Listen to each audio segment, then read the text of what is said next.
கடலூர் வண்டிப்பாளையம் கரையேறவிட்ட குப்பம் அருள்மிகு அப்பர் திருக்கோவிலில் அருள்மிகு அப்பர் அடிகளார் குரு பூஜை விழா ஏப்ரல் 17ஆம் தேதி முதல் நடைபெற்று வருகிறது.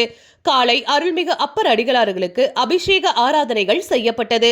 சித்திரை 8ஆம் தேதி அப்பர் சுவாமிகளுக்கு மன்னர் மகேந்திரவர்மன் அப்பர் அடிகளார் சமண மதத்திலிருந்து சைவ சமய மதத்திற்கு மாறி பொதுமக்களிடம் விழிப்புணர்வு ஏற்படுத்தும் செயலில் ஈடுபட்டதால் மன்னர் அப்பர் சுவாமிகளுக்கு விஷத்தை கொடுத்து சாகடித்து கல்லை கட்டி கடலில் வீசப்பட்டதாக அந்த நிகழ்வை நினைவூட்டும் வகையில் விஷம் கொடுக்கும் நிகழ்வு நடைபெற்றது.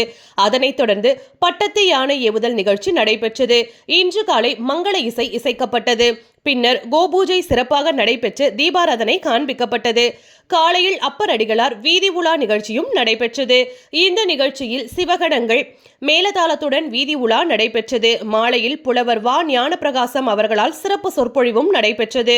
புதுச்சேரி ஸ்ரீ பால சரஸ்வதி பரதாலயா இசை நாட்டிய பள்ளி சார்பாக நாட்டிய அஞ்சலி குருத்தட்டு வாங்க கலைமணி ஆர் தர்மேந்திர நிகழ்ச்சி குழுவினரால் நடைபெற்றது. பின்னர் கடல் வழியாக வந்து கரையேறிய இடத்தில் அமைந்த திருக்குளத்தில் அருள்மிகு அப்பர் அடிகளார்களுக்கு மகா தீபாராதனை காண்பிக்கப்பட்டது.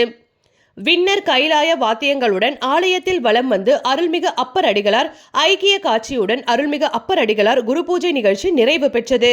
இந்த நிகழ்ச்சியில் 2000க்கும் மேற்பட்ட பக்தர்கள் கலந்து கொண்டனர். நிகழ்ச்சி ஏற்பாடுகளை முதிரும் அன்பே பெருந்தொண்டர் முறைமை நீதி திருக்கூட்டத்து சிவனார் அடியார் திருக்கூட்டம் குறிஞ்சிப்பாடி அழகியார் நடத்தினார். குருபூஜை நிகழ்ச்சி ஏற்பாடுகளை அப்பர் அடிகளார் குருபூஜை மற்றும் ஆலய வழிபடுவோர் சங்கம் திருக்கோயில் உழவார பணிக்குழு சார்பில் நடத்தப்பட்டு நிறைவுற்றது.